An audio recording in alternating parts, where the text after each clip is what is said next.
This Saturday was completely special and also challenging ನನಗೆ. ಯಾಕೆ ಅಂದರೆ ಮಕ್ಕಳನ್ನ ಇಟ್ಕೊಂಡು ನಾನು ಮೂವಿಗೆ ಹೋಗುವಂಥ ಸಾಹಸ ಮಾಡಿದ್ದೆ. ಎಸ್, ಏಳುಮಲೆಗೆ ಹೋಗ್ಬೇಕಂತ ಅನ್ನಿಸ್ತಾ ಇತ್ತು. Because one of the trending movie and also Tarun Sudhir ಅವರ ಪ್ರೊಡಕ್ಷನ್ ಜೊತೆಗೆ ಈ ಒಳ್ಳೆ ಸ್ಟಾರ್ ಕಾಸ್ಟ್ ಇರೋ ಅಂಥ ಮೂವಿ ಆಗಿತ್ತು. ಆ್ಯಂಡ್ ಸೊ ಅದಕ್ಕೋಸ್ಕರ ಕ್ವಿಕ್ಕಾಗಿ ಓರಿಯನ್ ಮಾಲಲ್ಲಿ ಬುಕ್ ಮಾಡಿದಾಗ ಸೊ ಸ್ಟಾರ್ಟಿಂಗ್ ಮೂವಿಲಿ ಇಂಪ್ರೆಸ್ ಆಗಿದೆ ಎಕ್ಸ್ಕ್ಯೂಸ್ ಮಿ ಸಾಂಗ್. ಅದಾದ ನಂತರ ಪ್ರೇಮಿಗಳಿಬ್ಬರು ಎಷ್ಟು ಕ್ಯೂರಿಯಸ್ ಆಗಿ ಕಾಯ್ತಾ ಇರ್ತಾರೆ ಒಂದಾಗಕ್ಕೆ. ಆ್ಯಂಡ್ ಅದಾದಮೇಲೆ ಜಗ್ಗಪ್ಪನ ಒಂದು ಕಿತಾಪತಿ, ಆಮೇಲೆ ಜಗಪತಿ ಬಾಬು ಅವರ ಒಂದು ಆಪ್ರೇಷನ್, ವೀರಪ್ಪನ ಸಾಯಿಸೋಕ್ಕಾಗಿರ್ಬೋದು, ಇದೆಲ್ಲ ಕನೆಕ್ಷನ್ ನಂಗೆ ಸಖತ್ ಇಷ್ಟ ಆಯಿತು. ಆ್ಯಂಡ್ ಕಿಶೋರ್ ಅವರ ಆ್ಯಕ್ಟಿಂಗ್ ಮಾತ್ರ ಕ್ಲಾಸಿ ಆಗಿತ್ತು.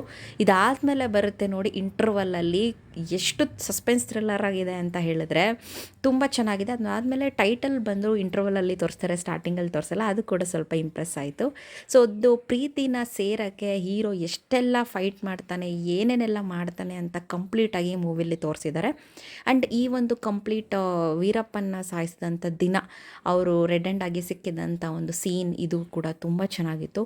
ಅದಾದಮೇಲೆ ಪ್ರೇಮಿಗಳಿಬ್ಬರು ಕೂಡ ಸೇರ್ತಾರೆ. ನನಗಂತೂ ಮೂವಿ ಸಿಕ್ಕಾಪಟ್ಟೆ ಇಷ್ಟ ಆಯಿತು. 3-4 ಡೇಸ್ ಆದರೂ ಕೂಡ ನಾನು ಇನ್ನೂ ಅದೇ ಗುಂಗಲ್ಲಿದ್ದೀನಿ. ಪ್ರತಿಯೊಬ್ಬರು ಥಿಯೇಟ್ರಲ್ಲಿ ಹೋಗಿ ನೋಡಿ ಫೀಲ್ ಮಾಡುವಂಥ ಮೂವಿ ಏಳುಮಲೆ ಆಗಿರುತ್ತೆ. ಸೊ 10 ಔಟ್ ಆಫ್ 10 ಕೊಡ್ತೀನಿ ನಾನು ಈ ಮೂವಿಗೆ. ಹೋಗಿ ನೀವು ಕೂಡ ಎಂಜಾಯ್ ಮಾಡ್ಕೊಂಡು ಬನ್ನಿ.